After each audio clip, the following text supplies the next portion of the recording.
한 가지 더 우리 말씀 읽기 전에 우리 윤여록 집사님 통해서 우리 성탄 트리를 기증받았는데 그것도 아름답게 단장을 수고하신 많은 분들 계십니다. 수고하신 분들 다시 한번 감사 말씀드립니다. 이사야 7장 10절부터 17절까지입니다. 구약성경 이사야서 7장 10절부터 17절까지. 제가 가진 구약성경 975페이지입니다. 975페이지 이사야서 7장 10절부터 17절까지. 제가 먼저 10절 읽고 그 다음 절 여러분들이 읽어주시면 되겠습니다. 여호와께서 또 아하스에게 말씀하여 이르시되 너는 내 하나님 여호와께 한 진조를 구하되 깊은 데에서든지 높은 데에서든지 구하라 하니 아하스가 이르되 나는 구하지 아니하겠나이다. 나는 여호와를 시험하지 아니하겠나이다 한지라. 이사야가 이르되 다윗의 집이여 원하건대 들을지어다.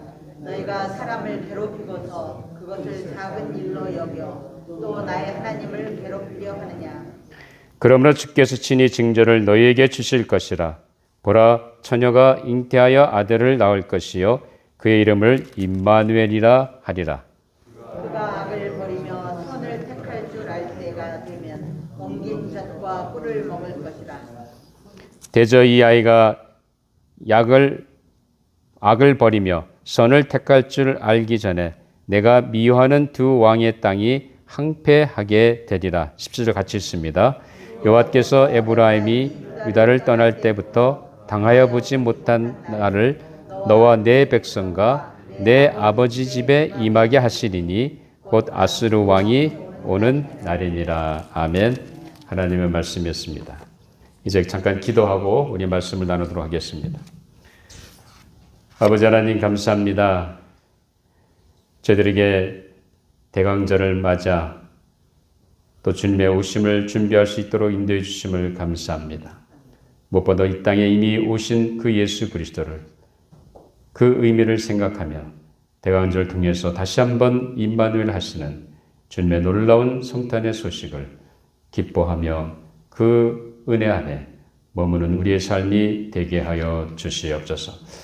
아버지 하나님, 오늘도 말씀이 선포될 때 우리의 마음을 열어주시고 그 말씀 속에서 하나님 주시는 세면 하나님의 음성 듣게 해주시고 듣고 깨닫는 대로 순종함으로 말미암아 귀한 변화된 삶을 살아가는 저희들의 삶이 되게 하여 주시옵소서. 오늘도 부족한 종을 세워주셨사오며 말씀의 도구로만 사용해 주시고 이 시대에 우리에게 주고자 하는 하나님 말씀을 잘 대원할 수 있도록 성령님께서 마음과 생각과 입술을 주장하시고 인도하여 주시옵소서. 감사하며 예수님 이름으로 기도하옵나이다. 아멘. 인생을 살다 보면 위기의 순간이 찾아올 때가 있습니다. 우리가 예수 그리스도를 믿고 하나님의 아들로 하나님의 자녀로 신앙생활을 하지만 그럼에도 불구하고 우리 삶에도 위기의 순간이 다가올 때가 있습니다. 때로는 건강에 이상이 생겨서 참 위기에 처할 때가 있습니다. 또 어떤 때는 뜻하지 않게 재정적인 문제로 인해서 가정에 어려움이 생길 때도 있습니다. 또 어떤 때는 인간 관계 속에서 오는 어려움으로 인해서 힘들 때가 있습니다. 그것이 부부관계든지 아니면 가족과의 관계든지 아니면 친척과의 관계든지 아니면 친구와의 관계든지 아니면 함께 일하는 직장 동료와의 관계든지 또 심지어는 교회에 함께 신앙생활하는 성도 간의 어떤 관계에 어려움이 생길 때가 있습니다. 그렇게 좋았던 사이가 어느 날 갑자기 순식간에 냉각기고 바뀌고 관계에 금이 가고 다시 옛날에 가졌던 관계를 회복하지 못하는 그런 어려움을 겪는 순간도 있습니다. 또 어떤 때는 뜻하지 않은 사고로 인해서 어려움을 겪기도 합니다. 자, 이렇게 우리의 인생을 살다 보면 분명히 그때그때마다 위기의 순간이 있게 됩니다. 그때마다 우리가 해야 할 것이 무엇이겠습니까? 오늘은 우리가 이런 부분에서 꼭 한 가지 기억할 것은 뭐냐면, 우리가 살다 보면 다가오는 위기의 순간에 우리가 꼭 붙잡아야 할 약속의 징표가 있습니다. 하나님께서 우리에게 주시는 겁니다. 이 징표라고 하는 것은 아마 예를 들면 젊은 두 남녀가 서로 사랑을 나누고 이제 그것이 완성이 돼서 결혼을 올인하게 됩니다. 그러면 결혼하게 될 때 두 남녀가 서로 상대방이 내 남은 삶의 반려자로서 이제 결단하고 하면서 그의 사랑을 고백하고 그 자기의 삶을 상대편에게 헌신하겠다고 하면서 이제 뭘 합니까? 약속의 징표, 사랑의 징표로 반지를 교환하고 예물을 교환하게 됩니다. 자, 분명히 하나님께서 우리 삶 가운데도 우리가 위기의 순간이 있을 때마다 그 순간을 극복하고 넘어갈 수 있는 하나님이 주시는 이런 엄청난 약속의 징표가 있다는 사실입니다. 오늘 이런 관점에서 우리가 어떻게 하면 우리가 인생에 다가오는 여러 가지 어려운 문제들을, 고난들을 어떻게 우리가 극복할 것인지 오늘 이스라엘 백성들에게 주셨던 말씀을 통해서 우리가 함께 은혜를 나누려고 합니다. 오늘 말씀은 분명히 여러분들이 아마 구약의 역사 속에서 이스라엘 역사를 공부하신 분들은 아마 잘 아시는지 모르겠습니다. 자, 지금 아마 이스라엘 나라가 솔로몬 왕이 죽고 나서 그 나라가 두 나라로 나눠지게 됩니다. 그 솔로몬 왕의 아들인 르호보암이 유다 왕이 됐는데 그 유다 왕 르호보암의 정책에 반해서 10개 지파가 반대하고 북쪽에 올라가서 나라를 세우게 됩니다. 이것이 북왕국 이스라엘이 됩니다. 그리고 남아있던 유다 지파와 베냐민 지파는 르호보암과 함께 유다 왕국에 남아있게 됩니다. 그래서 나라가 분열왕국, 다시 말하면 북왕국 이스라엘과 남왕국 유다가 되는 거죠. 자, 그런데 우리가 오늘 생각하고 있는 이사야에 있는 이 말씀은 바로 하나님께서 이 말씀을 통해서 우리에게 구체적으로 우리 삶의 위기가 왔을 때 어떻게 그 삶의 위기를 대처할 것인지 보여주시는 귀한 내용의 말씀이기도 합니다. 그래서 오늘 이 본문의 말씀을 가지고 이 임마누엘 징표란 제목으로 함께 은혜를 나누려고 합니다.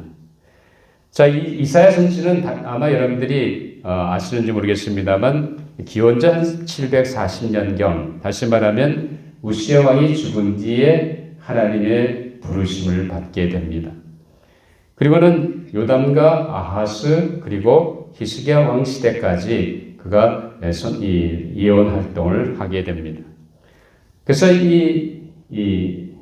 이사야 선지자는 북왕국이 아닌 남왕국 유다 쪽에서 활동하던 선지자였습니다.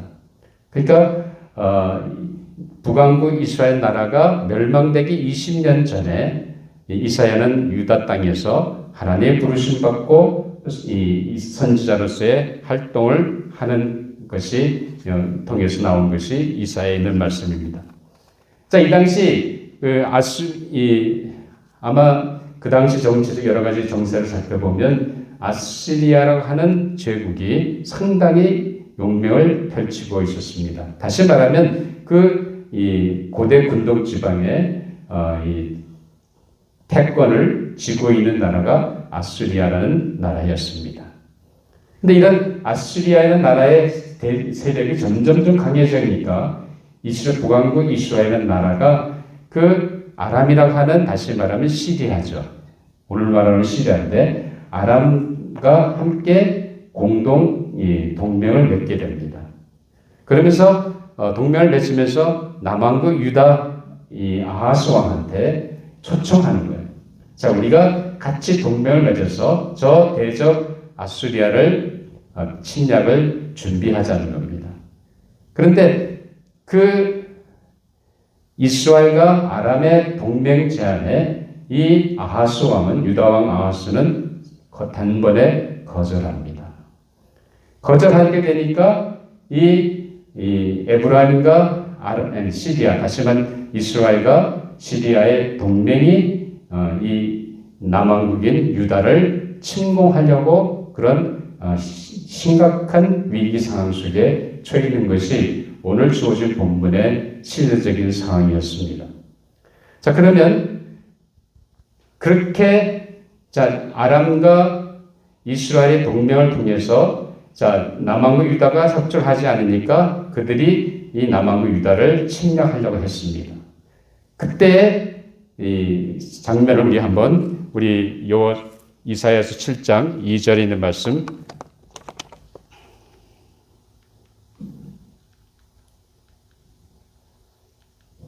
자, 2절 한번 같이 읽어주시죠. 시작. 어떤 사람이 다윗의 집에 알려 이르되 아람이 에브라임과 동맹하였다 하였으므로 왕의 마음과 그의 백성의 마음이 숲이 바람에 흔들림 같이 흔들렸더라.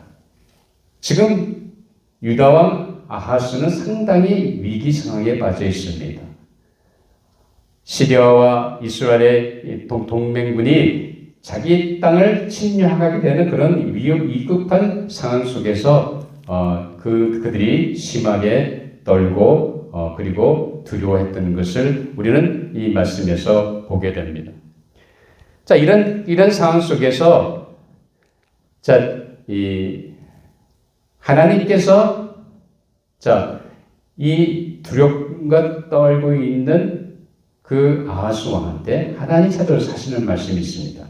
오늘 보면 11절인데 한번 같이 읽어보죠. 시작. 너는 내 하나님 여호와께 한 징조를 구하되 깊은 데서든지 높은 데서든지 구하라 하시니 만군의 주 하나님 여호와께서 이스라엘 하나님 백성, 다시 말하면 하나님의 백성들을 분명히 보호하지 않겠느냐. 그러니까 하나님이 그 위급한 상황 속에 너희를 보호하다 하는 하나님의 어떤 징조를 하나님께 구하라고 하나님이 지금 아하스 왕한테 얘기 권면하고 있는 장면입니다. 자, 이런 때 불구하고 이 아하스 왕은 어떻게 했습니까? 그걸 단번에 거절합니다. 그래서 여기 보면 남왕 유다가 직면한 위기 상황 속에서 하나님께서 그들을 분명히 침략자로부터 보호해 주실 것을 확증하는 징조를 하나님이 구하라고 했음에도 불구하고 이 아하스 왕은 그렇게 하지 않았습니다. 자, 그래서 여기 보면 12절에 보면 아하스가 이르되 나는 구하지 아니하겠나이다. 나는 여호와를 시험하지 아니하겠나이다 한지라.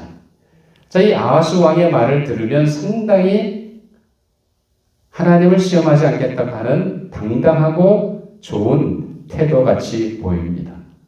그런데 실상은 그것이 아니었습니다. 아하스 왕은 지금 하나님을 신뢰하기보다는 도리어 저 아수리아라고 하는 그 강한 군대에 그 열왕을 그가 더 의지했다는 사실입니다. 다시 말하면 하나님을 신뢰하기를 거절했다는 사실입니다. 그렇기 때문에 이사야 선지자는 이걸 위해서 13절에 보면 꾸짖죠. 뭐라고 꾸짖습니까? 13절 같이 읽어보죠. 이사야가 이르되 다윗의 집이여 원하건대 들을지어다 너희가 사람을 괴롭히고서 그것을 작은 일을 여겨 또 나의 하나님을 괴롭히려 하느냐.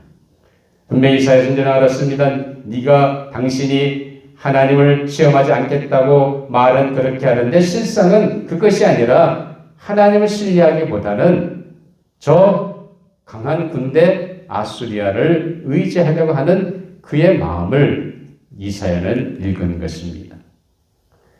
여러분, 그럼에도 불구하고 하나님께서는 그 아하스 왕한테 무슨 얘기를 합니까? 오늘 보면 14절 같이 한번 읽어보죠. 시작. 그러므로 주께서 친히 징조를 너에게 주실 것이라. 보라, 처녀가 잉태하여 아들을 낳을 것이요 그 이름을 임마누엘이라 하리라. 네가 징조를 구하지 않아도 하나님이 친히 주겠다는 거예요. 무슨 징조요? 임마누엘의 징조. 아들이 이 땅에 올 건데 그 이름이 임마누엘이 하리라 하는 겁니다. 이 임마누엘은 엄청난 하나님의 징표를 지금 하나님께서는 아하스 왕한테 주시는 겁니다. 비록 네가 나를 신뢰하지 않고 그런다 할지라도 하나님은 분명히 그 징표를 주겠다는 겁니다.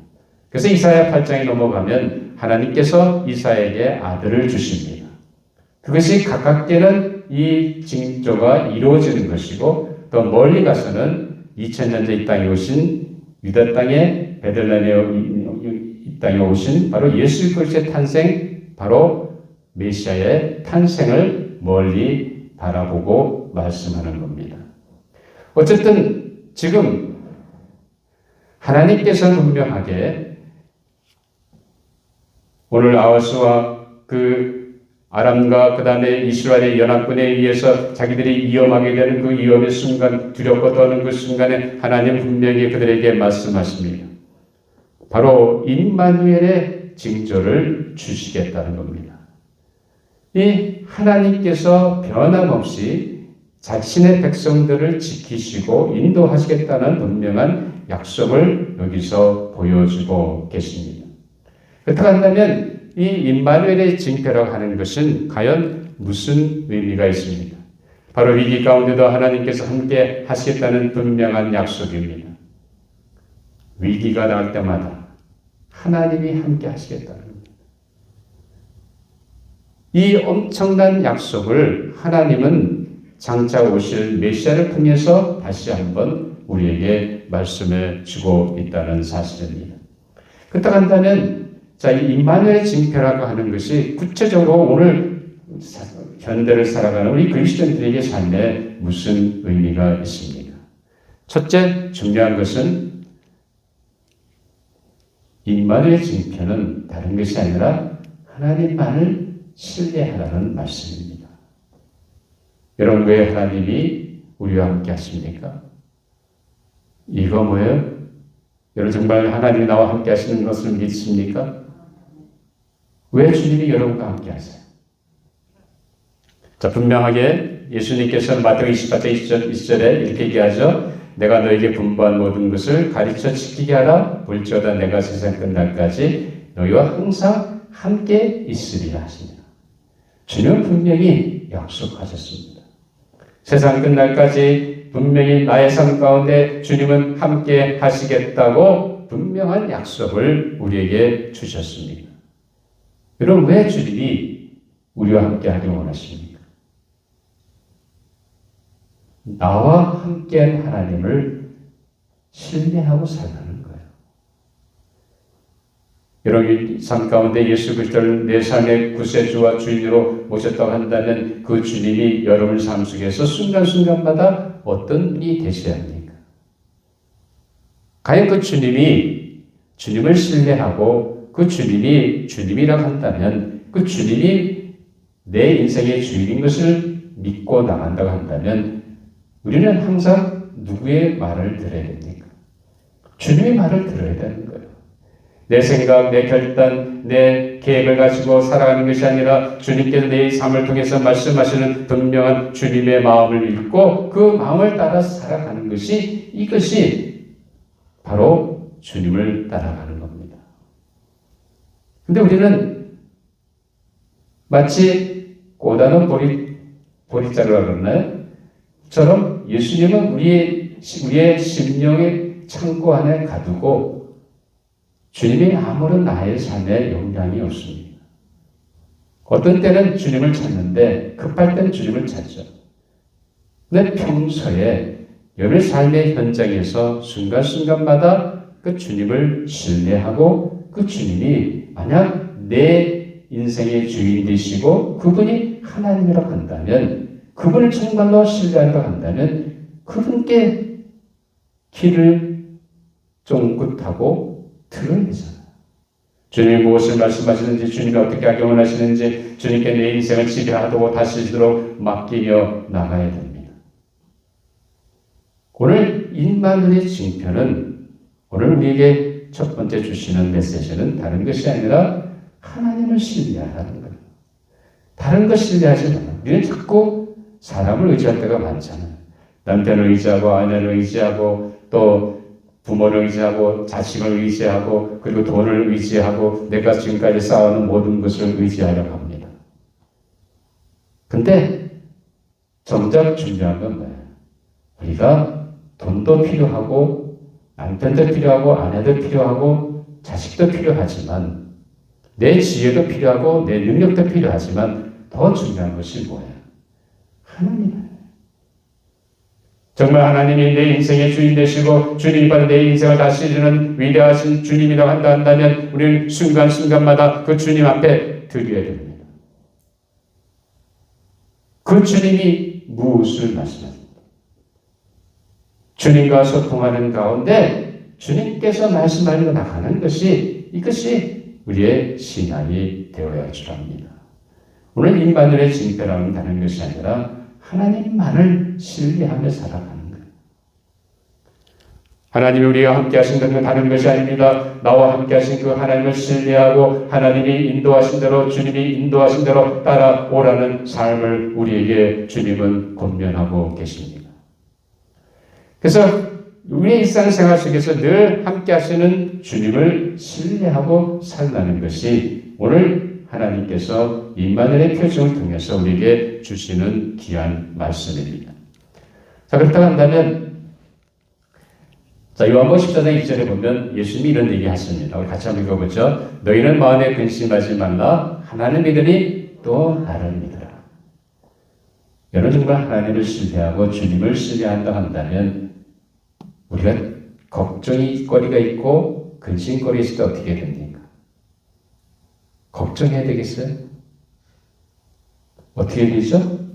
주님한테 맡겨야죠. 주님이 그 문제를 맡아서 해결하시도록 하는 것이 우리의 믿음입니다. 정말 하나님을 믿으냐? 나를 믿으라는 거예요. 이 주님이 하신 거예요. 나를 믿고 신뢰하고 따라간다 한다면 걱정하지 말라. 마음에 근심하지 말고 그 모든 것을 내게 맡기라는 거예요. 그러면 주님께서 우리의 삶을 분명하게 인도하시는 역사. 다시 말하면 임마누엘의 대고 표징을 날마다 삶 가운데 경험하며 살아가는 놀라운 신앙의 삶이 될 줄 믿습니다. 이런 은혜가 여러분 삶 가운데 있게 되기를 주님의 이름으로 축원합니다. 자, 두 번째 중요한 의미는 뭐냐면 임마누엘의 징표라고 하는 것은 하나님이 나를 사랑한다는 그 징표입니다. 여러분 왜 예수님께서 이 땅에 오셔야 했습니까? 그건 다른 것이 아니라 뭐예요? 하나님의 사랑 때문입니다. 하나님이 우리를 너무너무 사랑하기 때문에 우리가 죄로 말미암아 죽도록 내버릴 수 없는 하나님의 간절한 사랑이 거기에 있습니다. 그 간절한 하나님의 사랑은 결코 우리를 죽도록 멸망당하도록 심판받도록 내버려 두실 수가 없었다는 사실입니다. 이것이 하나님께서 우리를 사랑하시는 징표입니다. 우리를 사랑하기 때문에 우리를 건지시기 위해서 죄에서 우리를 살려주시기 위해서 우리에게 생명을 주시기 위해서 하나님은 그 아들을 희생하셨고 보내셨다는 사실입니다. 그렇기 때문에 자, 요한일서 4장 9절 10절 우리 같이 읽어보겠습니다. 시작. 하나님의 사랑이 우리에게 이렇게 나타난 바 되었으니 하나님이 자기의 독생자를 세상에 보내심은 그로 말미암아 우리를 살리려 하십니다. 사랑하는 믿으시니 우리가 하나님을 사랑한 것이 아니요 하나님이 우리를 사랑하사 우리 죄를 속하기 위하여 화목제물로 그 아들을 보내셨습니다. 하나님은 우리를 너무너무 사랑합니다. 아들까지 아낌없이 희생했다는 사실입니다. 그것이 오늘 임마누엘의 징표를 우리가 이 임마누엘의 징표를 통해서 다시 한번 하나님 나를 얼마나 사랑하는지 이 세상에서 하나님에 대한 사랑을 받는 것처럼 소중한 것이 어디 있습니까? 물론 우리는 태어나면서부터 부모의 사랑을 받고 형제의 사랑을 받고 또 조부모의 사랑을 받고 그러면서 살아갑니다. 그 친구의 사랑을 받고 그리고 직장 동료의 사랑을 받고 공동체 안에서는 성도의 사랑을 받고 우리는 지금까지 살아왔습니다. 그런데 더 중요한 것은 뭐예요? 세상에서 그런 사랑도 받지만 더 중요한 건 뭐예요? 하나님이 나를 사랑하신다는 거예요. 하나님이 여러분을 사랑하신다는 어느 한순간도 변하지 않으셨습니다. 그것 때문에 하나님은 아들까지 아낌없이 희생하시고 자신을 들으셨다는 사실입니다. 그렇기 때문에 사도 바울은 로마서 8장 35절 30절 보면 이렇게 얘기하죠. 누가 우리를 그리스도의 사랑에서 끊으리요 환난이나 공고나 박해나 기근이나 적신이나 위험이나 칼이랴. 그러나 이 모든 일에 우리를 사랑하시는 이로 말미암아 우리가 넉넉히 이기느니라. 하나님의 사랑을 받고 있다는 사실을 알면 알수록 우리의 삶은 달라질 수 있습니다. 세상의 어떤 것도 두렵지 않습니다. 왜냐하면 위대하신 하나님, 전능하신 하나님, 나를 위해서 아들까지 아낌없이 희생하신 그 하나님의 사랑이 나를 감싸고 있기 때문에 우리는 어떤 어려움도 극복하고 넘어가는 놀라운 은혜의 삶이 있는 줄 믿습니다.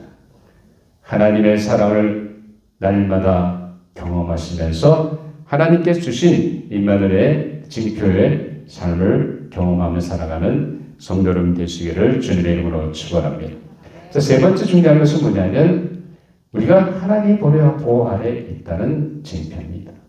왜 하나님이 주님 우리와 함께 하세요? 그냥 내가 가는 데를 따라가기 원하십니까? 아니죠. 우리를 돌보시기 위한 거예요. 베드로는 베드로전서 5장 7절에서 너희 염려를 다 주께 맡기라 이는 그가 너희를 돌보심이라고 말씀합니다.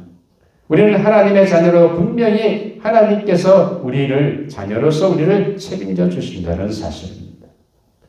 왜 주님이 나와 함께 하십니까? 바로 내 인생길에 나와 함께 하셔서 사탄의 모든 대적 가운데서 나를 지켜주시고 내 인생을 분명히 하나님 기뻐하시는 그 생명의 길로 나아가도록 보호하고 지켜주시고 인도하시기 위함입니다. 이런 엄청난 은혜가 이 임마누엘 징표를 통해서 우리에게 보여주신다는 사실입니다. 그래서 이사야 41장 10절을 보면 우리 잘 아는 말씀 한 번 더 같이 읽어보시죠. 시작. 두려워하지 말라 내가 너와 함께 아니라 놀라지 말라 내가 너와 함께 아니라 놀라지 말라 나는 네 하나님이 됨이라. 내가 너를 굳세게 하리라 참으로 너를 도와주리라 참으로 나의 의로운 오른손으로 너를 붙들리라. 전능하신 하나님이 나와 함께 하셔서 무슨 말씀입니까? 두려워하지 말라는 거예요. 놀라지 말라는 거예요. 하나님이 나를 굳세게 해주시고 하나님이 붙들어 주시겠다는 거예요. 세상에서 이런 엄청난 약속보다 더 큰 것이 어디 있습니까? 임마누엘의 징표는 다른 것이 아닙니다. 바로 하나님께 이런 우리의 삶 가운데 구체적으로 보여주시는 것이 뭡니까? 내 삶과 생명을 누가 보장해요? 하나님이 보장하신다는 사실입니다. 정치인들이나 유명한 연예인들이나 스포츠인들은 돈이 많으니까 권세가 있으니까 자기의 생명을 보호하기 위해서 경호원을 쓰게 됩니다. 그렇죠? 대통령도 마찬가지죠. 그런데 우리는 누가 지켜줘요? 하나님이 지켜주신다는 거예요. 하나님 여러분의 삶과 여러분의 생명을 지키시고 보호하신 분이 누굽니까? 하나님이라는 사실입니다.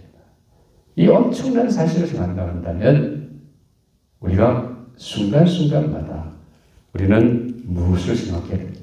이 대가족 중에 하나님만을 신뢰하는 우리의 삶이 되어야 합니다. 하나님은 분명히 나를 사랑하시는 그 징표로 임마누엘 징표를 보여주다는 사실입니다. 그리고 또 하나님께서 우리가 하나님의 보호하심 아래 있다는 사실을 분명히 보여주는 것입니다. 오늘 우리가 다시 한번 임마누엘 징표를 생각하면서 매일 삶 속에 하나님을 신뢰하고 하나님의 사랑을 깨닫고 오늘도 나를 보호하시고 인도하시는 하나님의 인도하신 가운데 살겠는데 우리는 분명히 임마누엘의 그 징표를 날마다 경험하면서 승리하는 삶을 살아가는 모든 성도 여러분이 될 줄 믿습니다. 잠깐 기도하겠습니다. 아버지 하나님 감사합니다. 귀한 시간 주셔서 다시 한번 우리 삶 가운데 도전해 주심을 감사합니다. 두렵고 떨림 가운데 있었던 유다와 아하스 왕은 그럼에도 불구하고 하나님을 신뢰하지 못하고 세상의 열왕을 의지하려고 했던 것을 꼭 저희들이 들었습니다. 우리는 어느 한순간도 우리와 함께 하시는 하나님만을 신뢰하며 나가는 신앙의 사람들이 되게 하여 주시옵소서. 어느 한순간도 저희들이 나와 함께 하시는 그 하나님, 그것을 통해서 하나님이 나를 얼마나 사랑한다는 사실을 깨닫게 해주시고 그 사랑을 깨닫고 오늘도 하나님 앞에 내 인생을 돌보시는 그 하나님의 보호 아래 있다는 것을 믿고 담대하게 믿음으로 나아가는 저희 모든 성도들의 삶이 되게 하여 주시옵소서. 그래서 임마누엘 징표의 삶을 경험하며 살아가는 위대한 믿음의 성도들 되게 하여 주시옵소서. 감사하며 예수님 이름으로 기도하옵나이다. 아멘. 우리 다 같이 일어나셔서 마지막